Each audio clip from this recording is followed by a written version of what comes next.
we got a fun topic today. And normally, you know, I am absolutely, if you were to ask me which side of the business do I prefer more, listing side or buyer side, I would say listings for sure, with the one caveat that I love buyers when they're really buyers.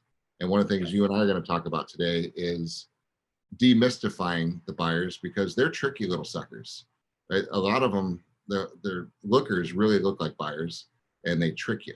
And so I want to make sure we are not going to be tricked anymore. And especially in a market like this, to give people the actual ability to win.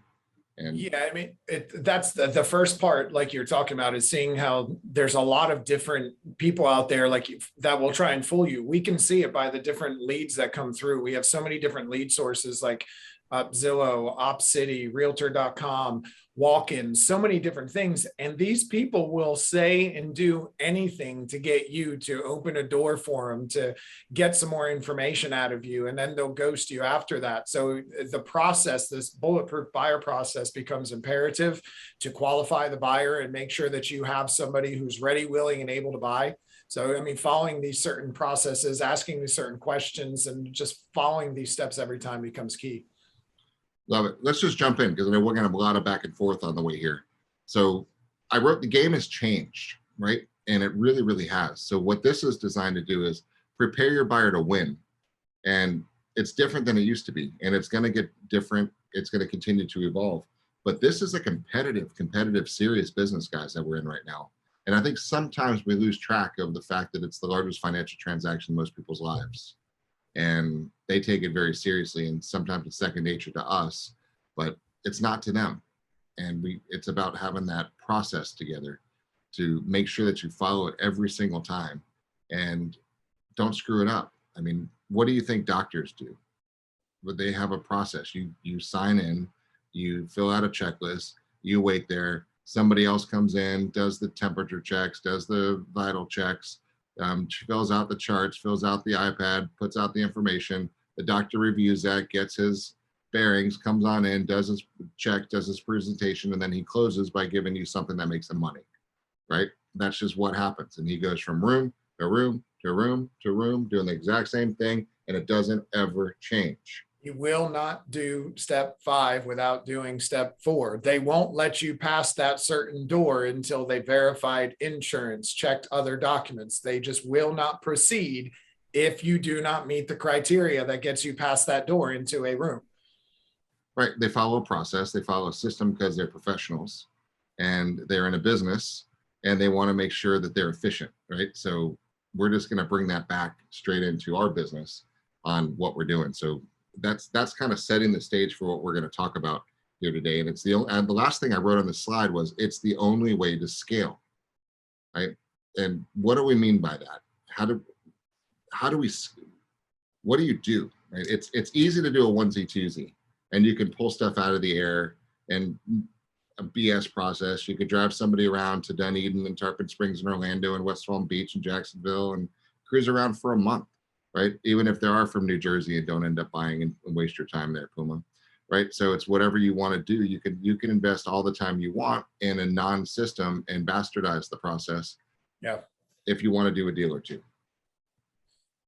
Yep. Well, the only way to scale, I mean, think of it when you drive your car, you have to do certain things first in a certain order. And if I asked you to think of every single thing you do every time you do it while you're driving your car, you wouldn't be able to, because it's way too much going on. You'd get flustered. You wouldn't pay attention to who's on the road. You'd end up crashing, hitting something, hitting somebody.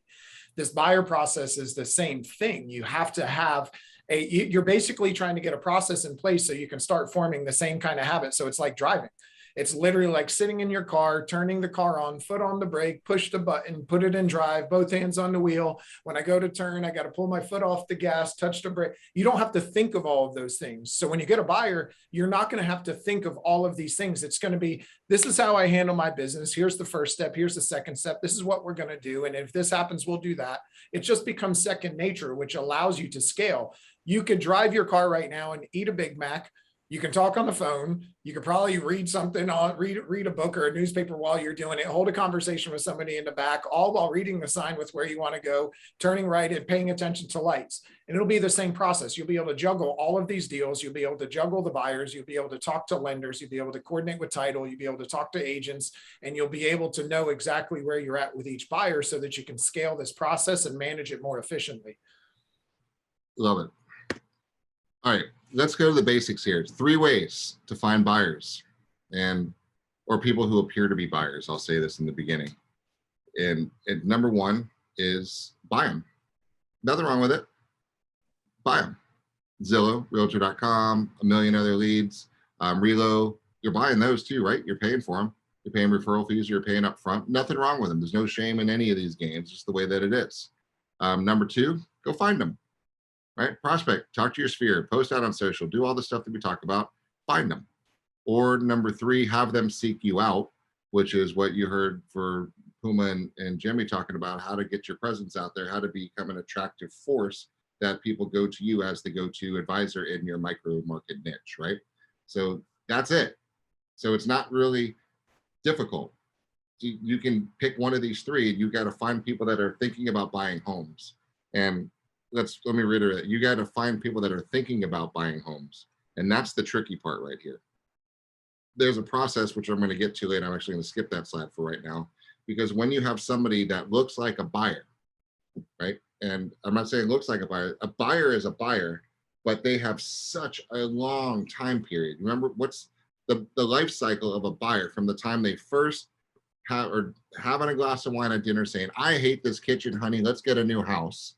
Right? They lay in bed, they open up their Zillow app, and they start scrolling around doing stuff. From the time the first night they do that to the time they actually buy a home, what is it? Remember? It's like 18 months, isn't it? 18 to 24 months, right? It's a 24-month buyer life cycle. And we love them all the way through, right? But you have to recognize what they are all the way through so you don't waste your time. And so this means you can't get them when they want to buy the home and ready to buy the home. You have to get them way before. It's over. Game's over. They already have somebody they like. They have somebody they can trust. They have somebody that's been working with them. In fact, they have 17 people that they're working with by the time they actually are ready 24 months from now. 17 agents they've been through. They've clicked on a Zillow thing and a buyer called them. They went to an open house. They met somebody at a party. Someone's got them on searches. They've got everything set up. They're talking to 17 real estate agents during that 24-month time period. So think about that, guys, for a second. This is destructive. This is terrible, right? If you don't have a system in place. So these are the 3 questions that I want to make sure, again, you have tattooed on your forehead, that if you can't answer this, it's not it. And it's a 4 questions, actually. I changed 3 to 4, then I put it back to 3. You'll see why in a minute. But there's 4 critical questions. Have you spoken with their lender? No, Jeff, they have money. I didn't ask if they have money. Jeff, they're rich. I know they're rich. Have you spoken with their lender? They're cash. Have you spoken with their lender? Okay. No. Okay, we're going to talk about that in a minute. Do they have to move?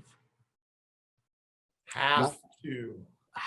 Not want to. I'll move if. I might do it if that happens. We've been thinking about it. Have to. An imminent need to be somewhere. I will move, Chris. If you get me X dollars for my home, I would probably consider moving. Right. And I would have that. I really don't. But, if there's a number that I would probably sell my house for, I don't want to sell my house. I love my house. But there's a number I probably would. Right. And then I would buy something else. So am I a buyer? Nope. I don't know. I could be a buyer. I'm able to buy, but I'm not a buyer at this moment. I don't have to move anywhere. Right? Do I know where I want to live? Nope. Right? And do I have a time frame to be there? No. And I want you guys watching right now to think about the buyers that you have right now, your quote unquote buyers right now. And I want you to answer these questions. And I really think we need to get a follow-up form that has these 4 check boxes next to them where it says Bob and Mary Smith. Okay? And then 4 check boxes. Have you spoken with their lender? Yes or no. Do they have to move? Yes or no. Do they know where they want to live? Yes or no. And I don't mean the state, I mean the street, right? There's a big difference between I want to live within 30 minutes of the airport, Chris, and I'd like to be able to drive to the beach within about 45 minutes or something like that. Welcome to the state of Florida, right? That's where we live. So that's not good enough. And because I could sell you in Riverview and Davis Island and Lakewood Ranch and Largo and Seminole and Lakeland, right? And West Palm Beach to Fort Lauderdale, every one of those hits those numbers, right? So you got to really narrow that down, which we're going to talk about in a little bit. But this is the number one thing, guys, and it hurts, because what if you go through your leads right now, as Craig and Jimmy just did a masterful job showing you how to go through the leads, but you go through your leads and you realize you don't have any. You have lookers, you have no buyers, because lookers, anybody who doesn't answer yes to these questions, they're a looker. They're not a buyer yet, but you cannot ignore them.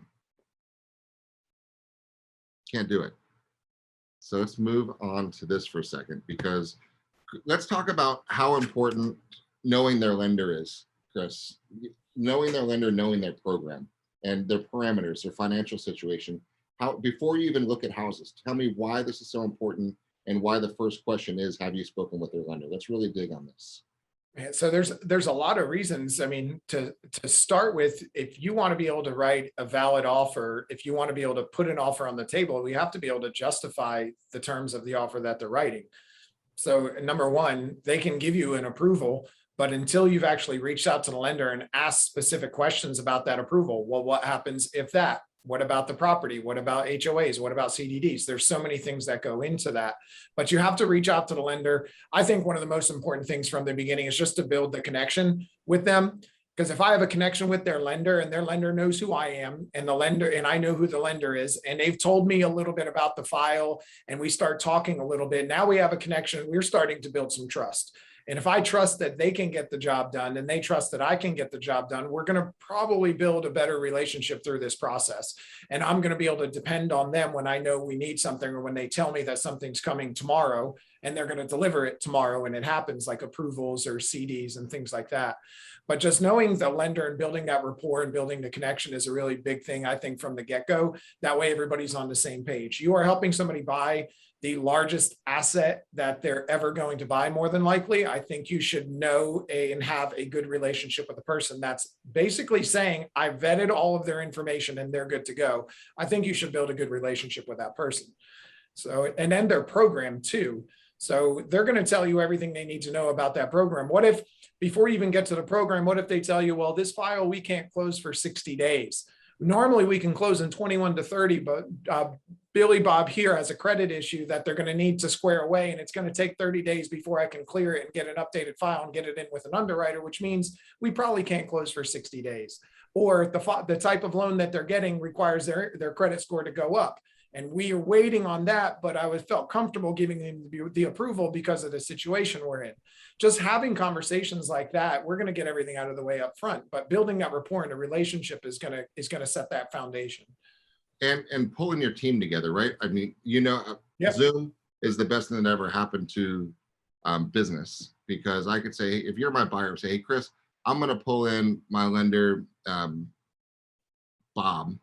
Right? Bob's who I work with. He's awesome. And let me just invite him in. I set up the time and say, Bob, I want you to meet Chris. Chris, meet Bob. Bob is a great lender. He's worked with a lot of clients. Chris, meet Bob. This whole situation. This is what is important for us, because Chris, you need to tell Bob everything. I'm not going to be in the room when you have this discussion, because frankly, none of it's my business. And what I want you and Bob confidentially to find out is he's going to find out everything about your credit, your pay stubs, your history, you and your wife's situation. We're going to run both credits, make sure the jobs are seasoned, make sure tax returns are done. And then at the end of the day, I'm going to know what our parameters are. And he's going to say a house between this price point and this price point is perfect. If they're going to do an HOA or a CDD, you have to drop the price point down to here. If it's flood zones, you're going to have to drop the price point down to here. I'm just going to let you know what they can comfortably feel like paying. He'll never say the word afford, because that's not nice, right? But they feel like they want to be in this price point. So sell them any house you want to between here and here, and they're good to go. We'd like to get them to get closing costs from the sellers, but they don't need it, but they want it. So see what you can do, right? These are the kind of conversations I need to have with that lender as this team. And then as soon as we narrow it down to a property, I need to be able to say, hey, Bob, it's 123 Shady Street, and this is the property, this is the price. I need you to, does this work? Are you good with this one? And then great, right? That's all I want to do. But if I don't bring this team together, it doesn't make sense. Does Chris feel comfortable when I'm together with his team? Yes. He's going to sleep beautifully knowing that I've got this control. You're mine. I have you under control. And if Bob, I don't think is dropping the ball, not doing anything, I'll bring Joe into the scenario, right? You got me. I'm quarterbacking this deal. Let's work with you, Bob, and figuring out. And then I got to stay on Bob to make sure that he's bringing it and making sure that you are doing your job too, Chris, because Bob calls me and says, hey, Chris hasn't got me his pay stubs. I guess, Chris, get your shit over to Bob if you want this house. I don't know what's taking you so long, but you're going to drop the ball, right? This is the conversation we need to have, and everyone needs to be on the same page. Yep. Critical. Before we even, what's that? It only takes one time where you write an offer that is at the top of a buyer's price point, yet the taxes were too high, and they get it into the file 5 days after they put everything in, and all of a sudden the buyer's denied because you didn't have these conversations up front and talk about where the limits were, where the caps were, what the taxes need to be, that this is the absolute top of his budget. So if it's here, the taxes and insurance really need to be here, and the HOA can't be any more than this. It's only going to take one time before you never do that again, and you make sure you do it. That process again, process. And that's one of the benefits. It's the collective genius, right, of everybody in this company. That's why when our morning huddles every day, we talk about contract issues and problems in contract. This is what you get to learn from a third-party stories too, is to not make the same mistakes we've all made. We don't want 60,000 transactions. We've had our share of screw ups along the way too. To teach you guys not to do that. But getting the team together early. This is before we look at house number one, guys, right? Why would I even look at house number one right now? It's the dumbest thing on the planet I could do. It's dumb. It wastes everybody's time. It's rude. It's terrible. It's dumb, right? And I can't say that. I don't know if I could get any stronger in saying this to you, but it's dumb to show house number one before you get to the lender conversation right here. Now, let me pause that for a second, because you have to balance two situations. When you're a lead and you're getting excited and you're checking out this neighborhood versus this neighborhood and that neighborhood versus that neighborhood, where's the balance? So let's talk about this balance. When do I show you around River Hills subdivision during your dreaming phase, right? Because there's that quote, it's loud, it's huge, is if you ignore them during their dreaming phase, they will ignore you during the buying phase, right? So you've got to find this balance of, screw you, I'm not wasting my time with you yet because you're not ready, versus I love you, let's work together, I want you to be my client, right? So let's talk about that. Let's talk about that fine line. How do you deal with it? Yeah. So like if it's somebody that I know and I already have some type of relationship with, I usually go off the premise of, you get one free one. I'm going to give you one free trip out. Basically, that's it. You get a free trip, and we're going to go out. We're going to spend the afternoon together. We're going to get some coffee, maybe grab lunch because we know each other. We're going to spend a little bit of time. Pick 3 properties that you want to see. I'll pick 1 or 2 that are in the same kind of line. We'll go look at them. And once we see them, this is my opportunity to start understanding them a little bit more when it comes to shopping, to buying, to what their stress levels might be, or who's the more attached buyer. This is how I'm starting to determine if they are an actual buyer or not. I don't have a buyer. I'm just going out and spending the afternoon with a friend or a potential client type situation. You get a free trip and we're going to spend some time. Now that we have a better connection and I understand, I'm going to ask you to do me a favor, because now the law of reciprocity says I gave you something, you're more willing to give me something. So I'm going to ask you to talk to my lender, and or if you already have one, I'm going to ask you to provide that list to me and show me where your approval is. And then going back to Zoom for a second. Hey, Chris, let's just this evening or tomorrow at 2, what's a good time for you and your wife to get together?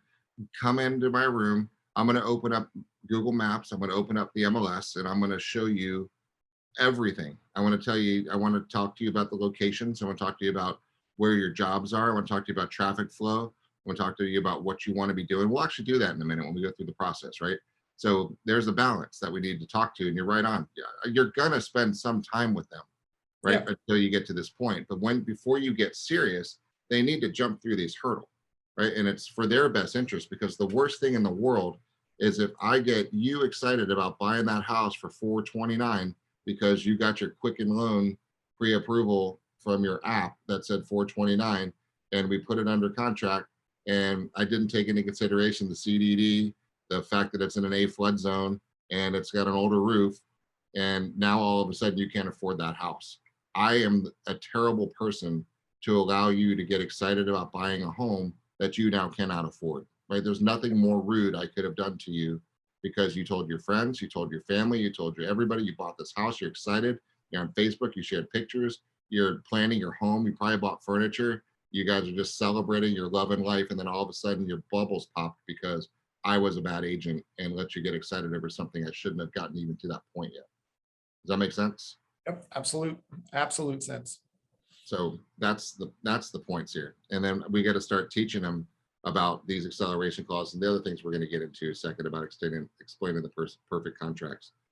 Now, this I can't be any more strong about right now, because guys, as your business partners, as your coaches, as your friends, I would rather you spend time with your family than waste time with the person that's not going to buy a house, right?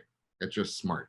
And so let's be smart here for a second, and let's talk about what we bring to the table and what you bring to the table, because all agents are not created equal. All companies are not created equally, right? And you need to understand your worth, and you need to understand our worth, and need to understand our collective value that we bring to the table.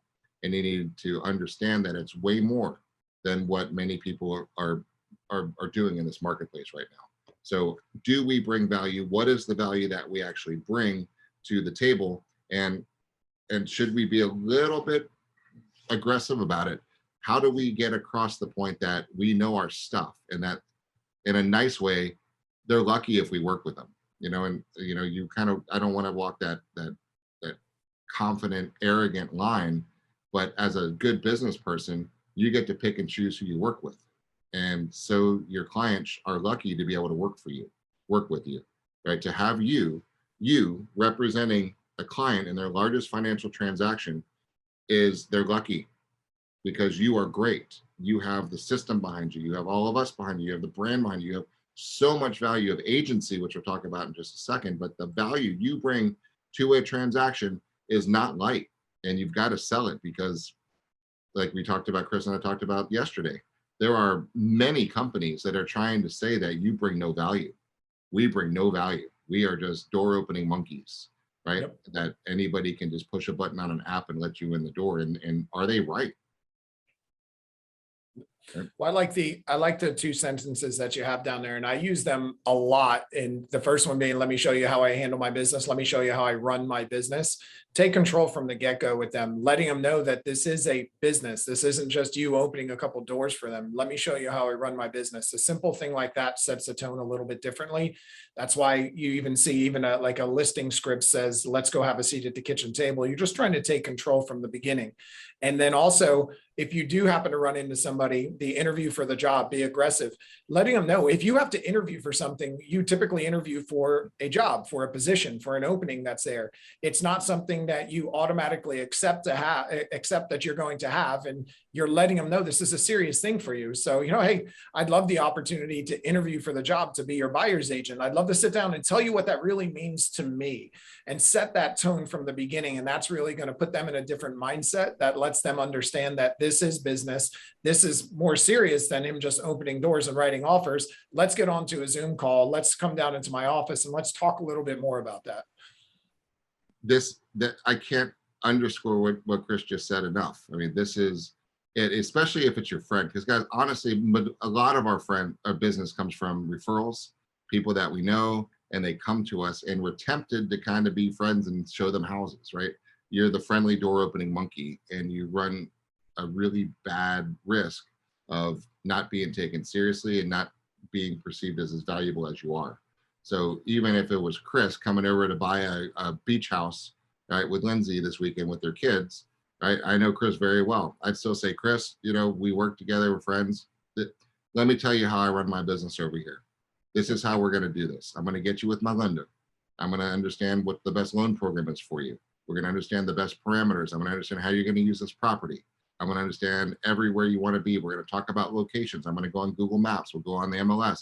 We'll look at probably 75 places on my computer, right? And then we're going to narrow it down to a few once I know what's the lender that we fit in the program the lender wants for you. And then we're going to look at probably 3, and then we're going to buy one. That's how this is going to work, because I know it's going to be the right ones for you. And Like you then, said, even with friends, it's really important, because what happens if you go in it lackadaisical and just kind of really easygoing, showing them homes, writing an offer, and everything's just, you never took control from the get-go. You never set a precedence of professionalism from the get-go.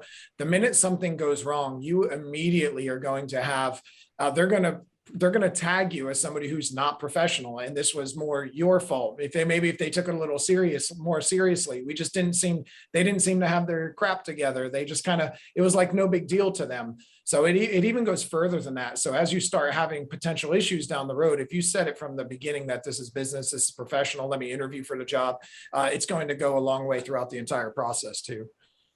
right. And then let's talk about the process for a second, because we got to go through it. So handshake, finding buyers, following up, and setting the appointments. That's the first one, right? You got to find the buyer, or they got to find you. We talked about those 3 ways. Pre-qualify hard, guys. I'm talking about pulling the lender in the equation. And then what we have are these forms. And I'm not going to go through these forms right now because you guys know how to read, right? It's the lifestyle profile, which basically tells me who, what, when, where, and why, right? And I can do that in various different ways, or I could just follow the process. Following the process is a lot more simple. Chris, tell me about you and Lindsay. What are you guys looking for in a beach property? Tell me about the lifestyle. What's important to you? Being close to water, being on the water, being by a boat ramp, do you like to hike? Do you like to swim? Do you like to right? Let me find out more about you. Then we go into the process of my computer not wanting to do anymore. The handshake agreement, which not basically, it says, let me explain to you how I run my business. I'm going to find out exactly what you want. I'm going to coordinate with the lenders. I'm going to find the properties.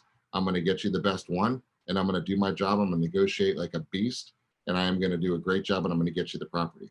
The only thing I ask of you is don't cheat on me, right? I'm going to give you 100% of my energy, 100% of my effort. I will make time for you in my busy schedule because you're important to me. I just want to know that we're on the same page, that you're working with me and you're not cheating on me, right? And that's it. And then while we're here, I want to talk about agency, Chris.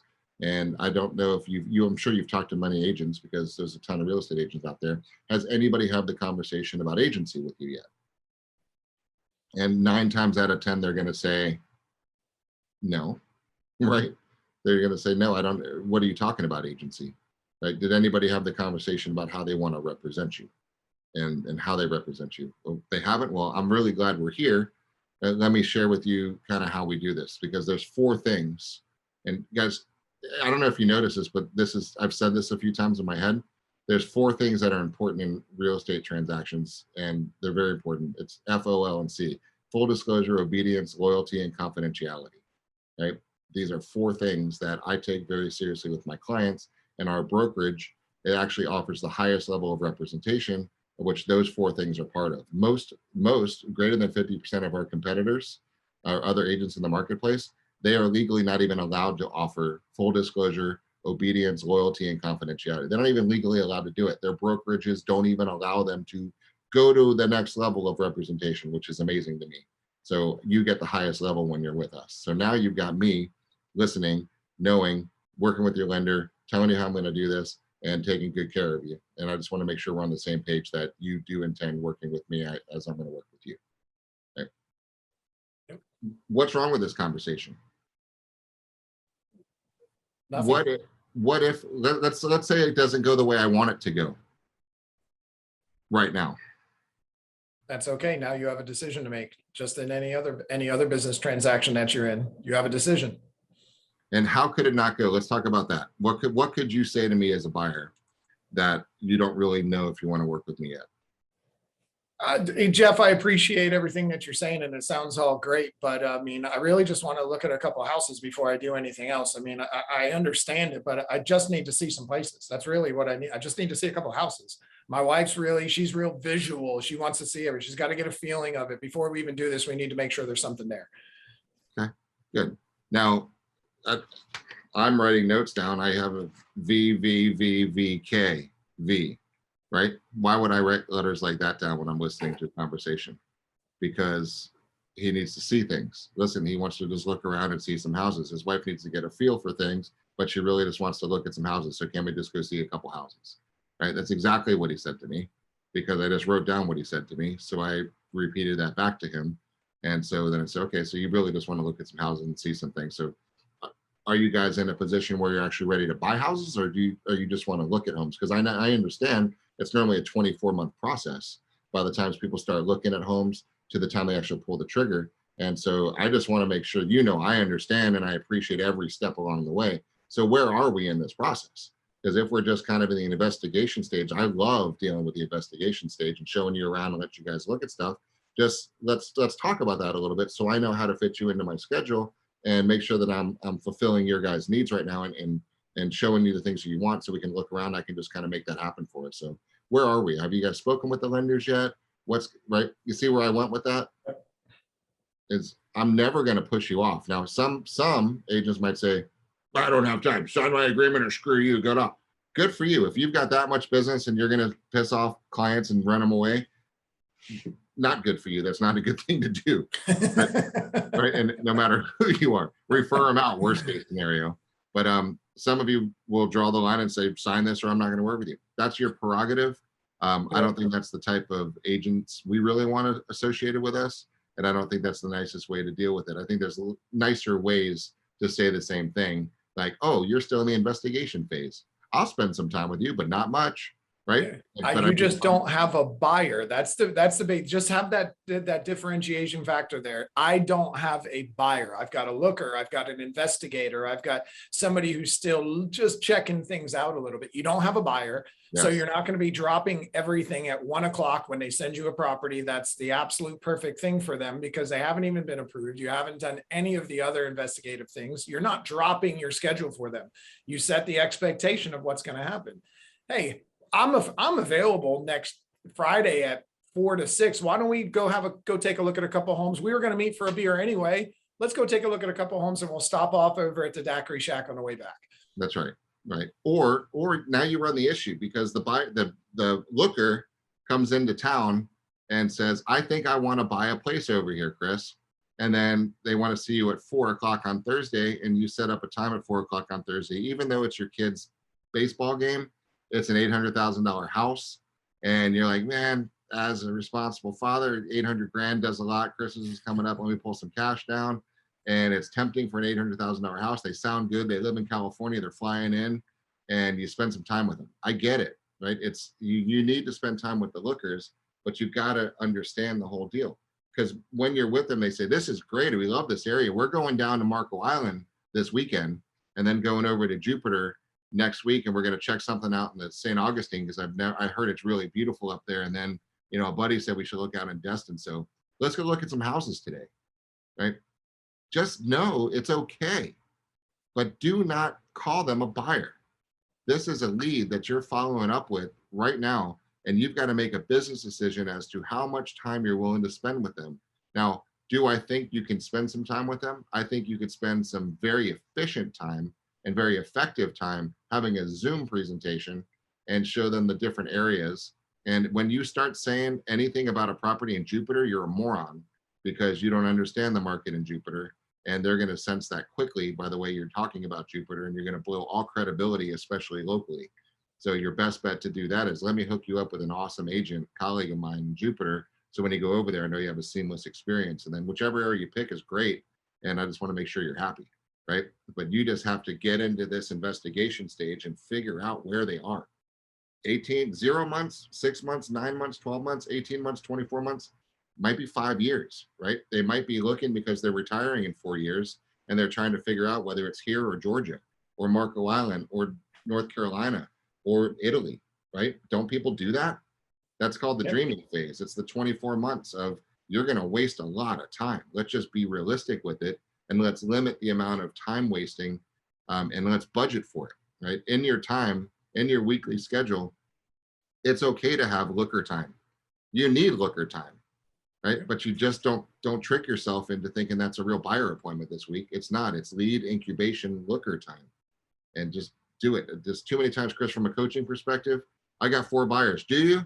You don't have crap, right? You've got people that are in the dreaming phase that aren't going to buy anytime in the near future. Your ass is broke next month, right? Let's get on a prospecting plan to find somebody who needs to buy a house, knows where they want to live, and has a time frame they need to be there. If you don't have those 3 questions, you're not going to see a paycheck next month. right? And that's the tough love that you hear from us all the time, guys, is saying, let's accept it. But lookers evolve into buyers, but just stop tricking yourself on that time period, right? Yep. Chuck said, I did this with friends of mine. I pulled the plug because they were all over the place in a search in Florida. They disappeared now. I guess that's the risk. That's absolutely, it is a risk that you're going to lose them, but what did you really lose? Were they going to buy anything anyway right now?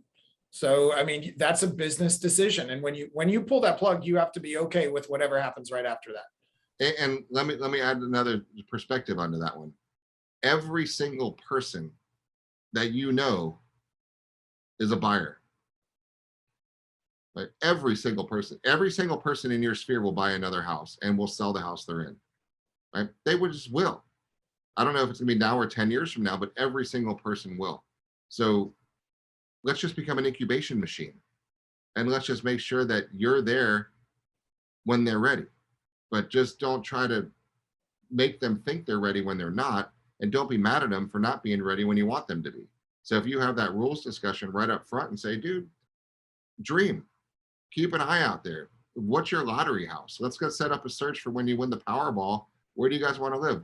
Send me some parameters. Let's set something up. Have fun with this, guys. Have a big ass pipeline full of lookers, because they pop out of Lookerville into Buyerville, right? And load up as many of as you can, but just don't confuse them, right? Have fun with the lookers. And Chuck, to your point,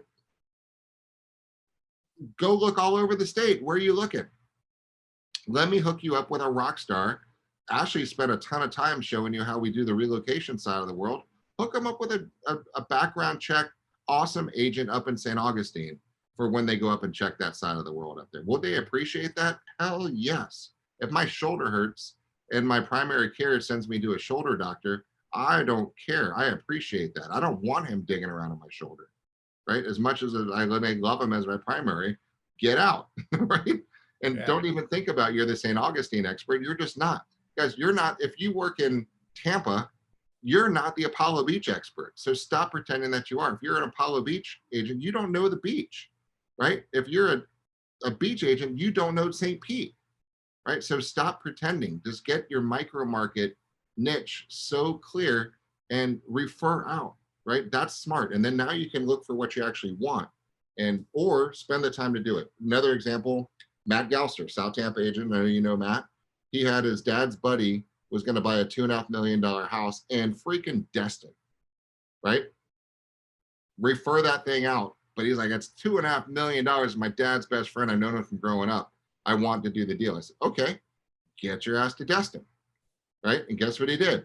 He went up to Destin, rented a house for a week, learned the market, saw the inventory, looked at the comps, met a bunch of brokers, went to open houses, lived, drank, breathed that market so he can do a good job for his client.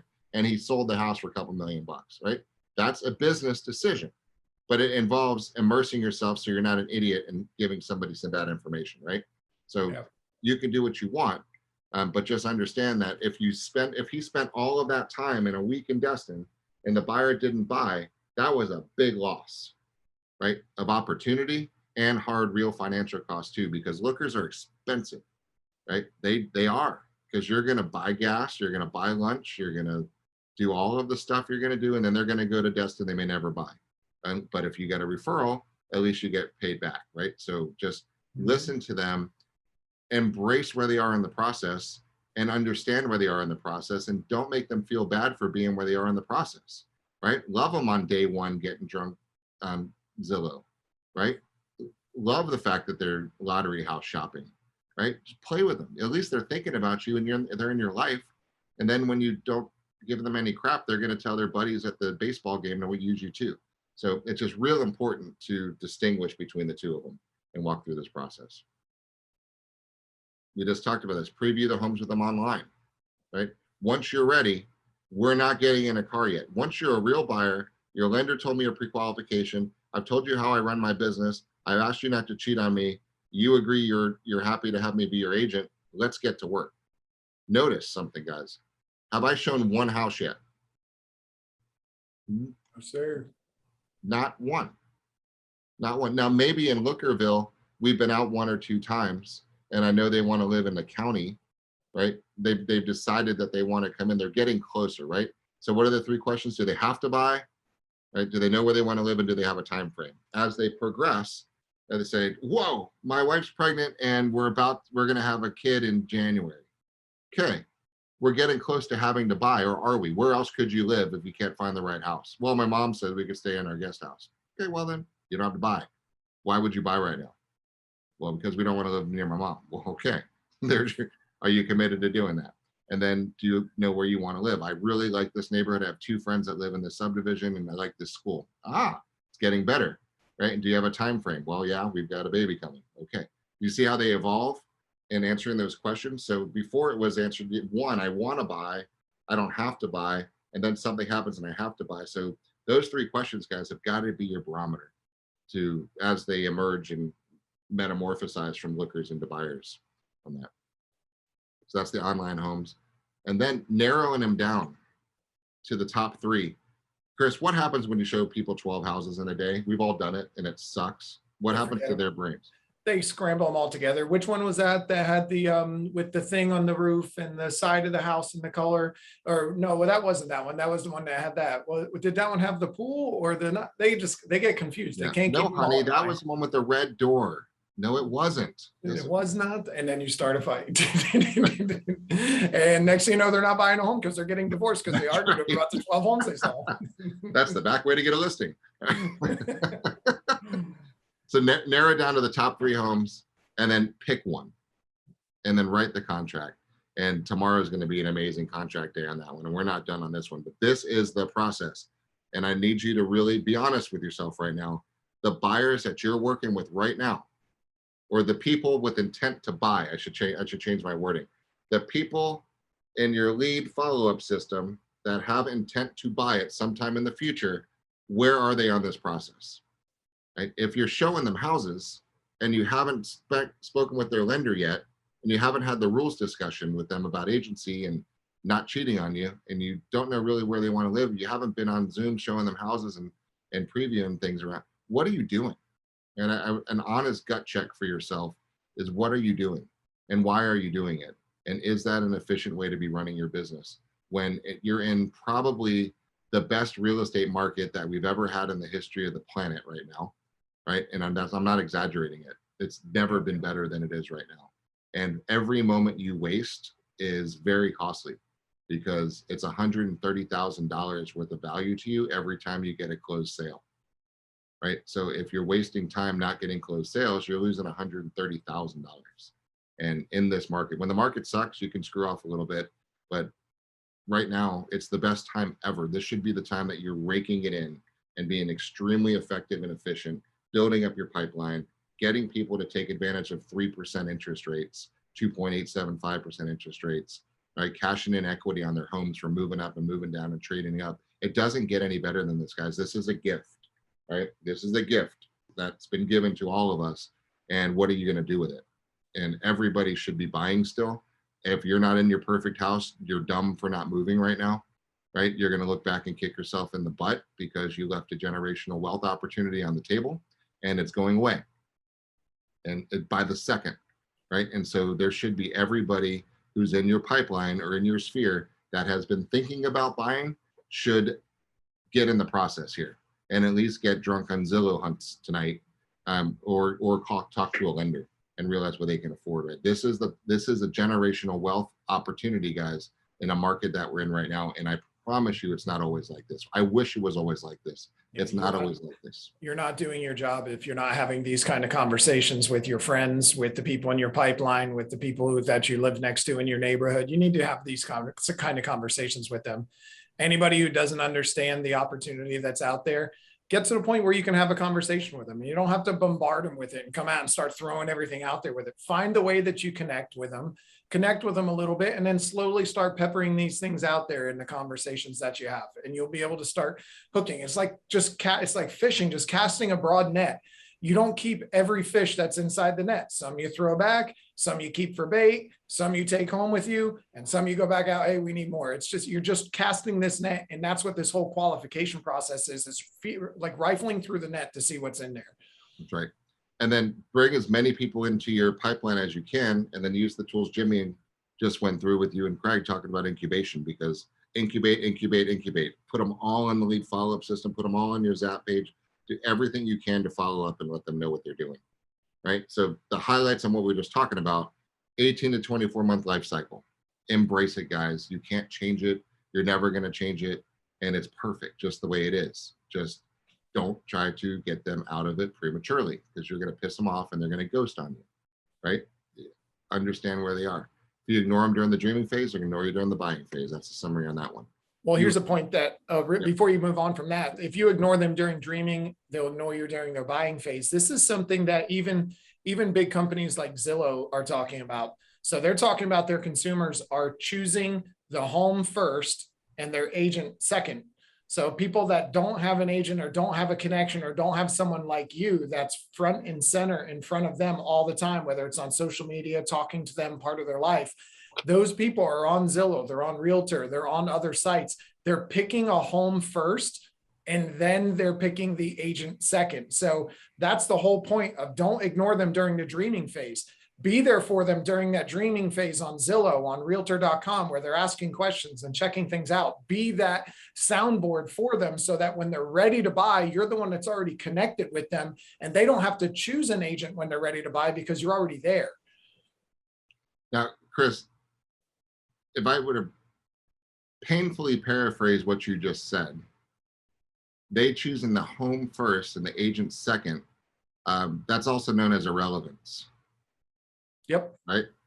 And there are major companies right now that are saying to their board of directors who are going out for another raise of $400 million, saying, guys, don't you see?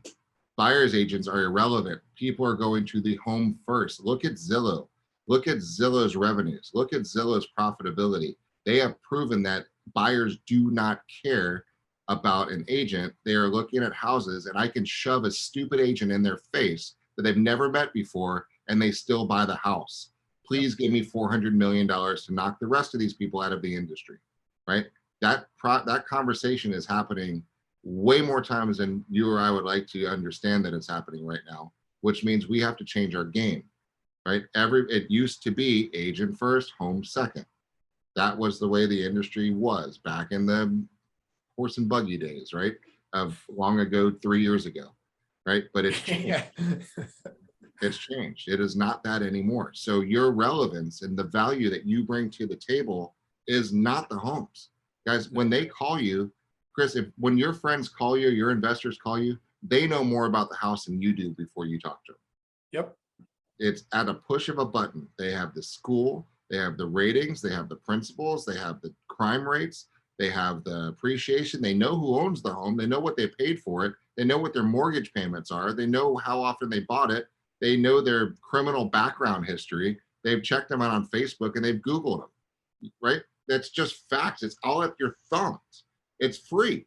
They know everything about everything at all. So we are no longer the keeper of the information at all. We have, I mean, we can advise, but we do not have that pole position anymore at all. So to your point, you have to reposition yourself as the person that needs to be in charge of the largest financial transaction, because you are an advisor and you are trust, right? And you are a negotiation badass ninja master Jedi, right? If you do not have that as your positioning, you will be put out of this industry, okay? Yep. I can't be any more strong about this one. If you're not talking about agency, if you're not telling stories like Puma and Jimmy were talking about how you sold and how you saved people money and how you made their life easier and better and helped them, you're going to be irrelevant in this industry, right? Buying is no longer showing.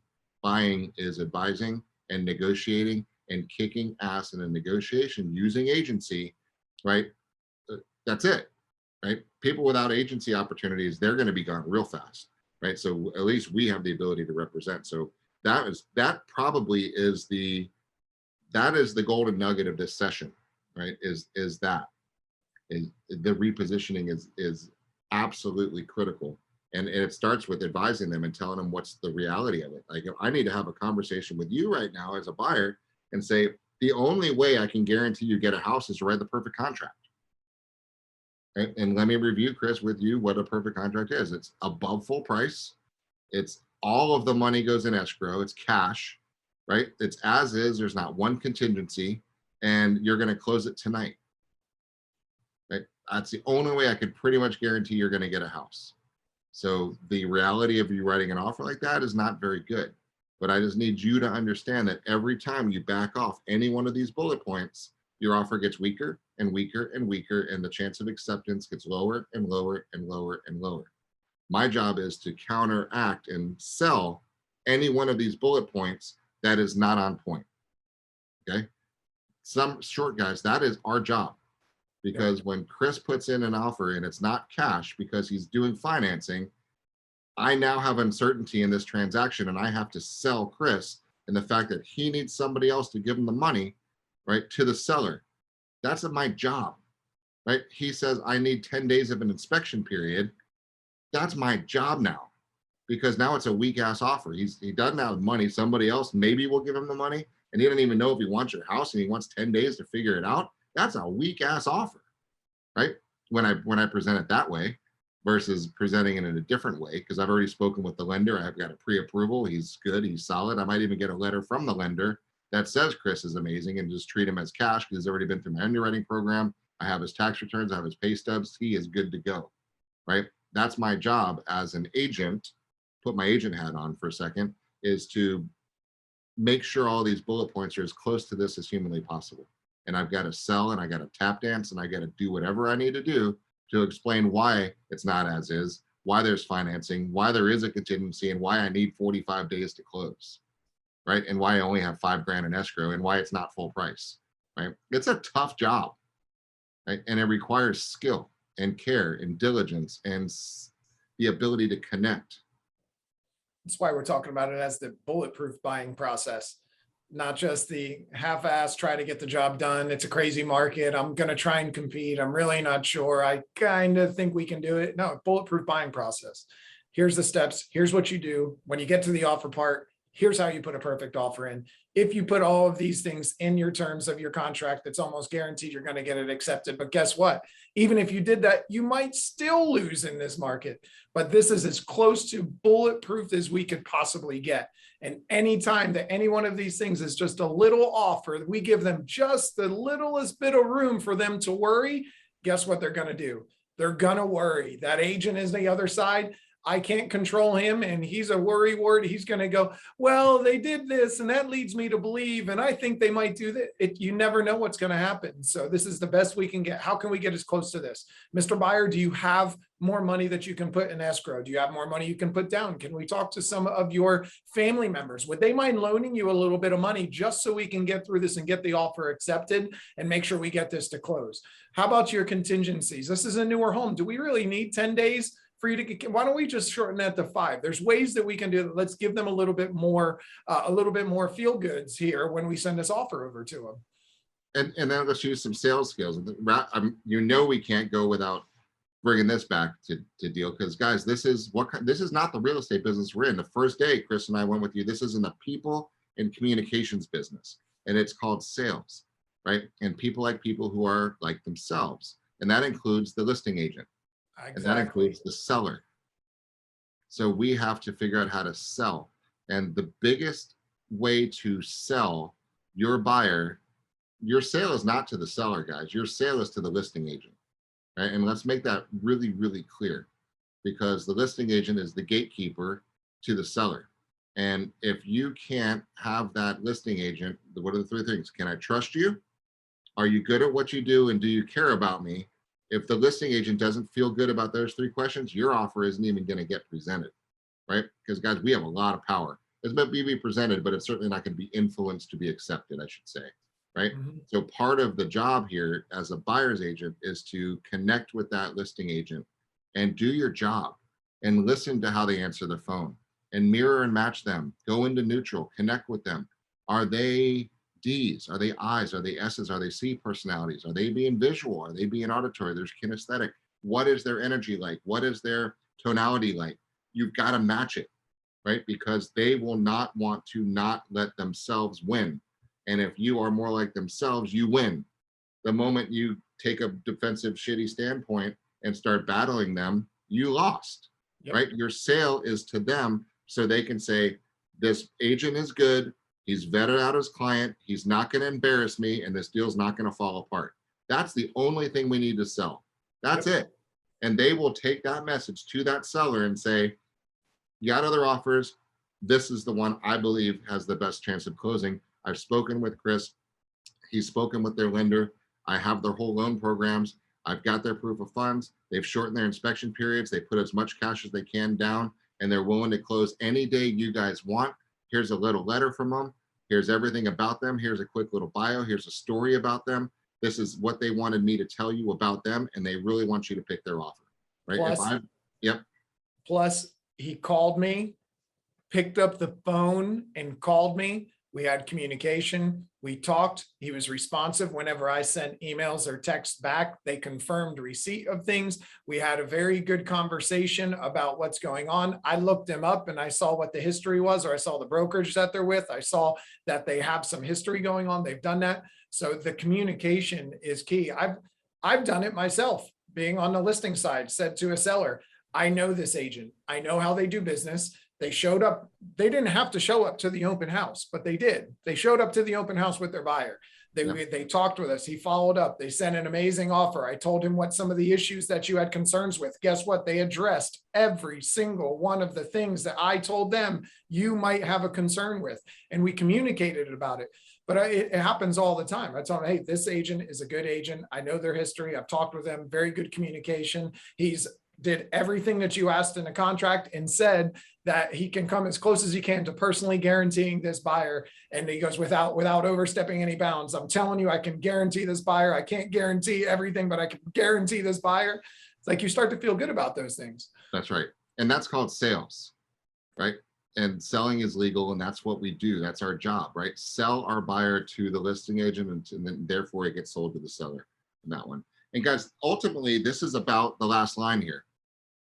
When I get this deal done, when you get this deal done for your next buyer, you just bank $130,000, right? Because they're going to appreciate how you took control, how you ran your business, how you were professional, how you held their hand, how you advised them, how you got them perfect, how you sorted out a bunch of homes, you found their best ones, you listened to them, you repeated back what they said, you made them so comfortable, they trust you, and they had a smooth transaction. Therefore, now you own their friends. Now you own their family. Now you own their neighbors. Now you own their friends on the soccer team. You won, right? So this is never about a sale. This is about the lifetime of your career.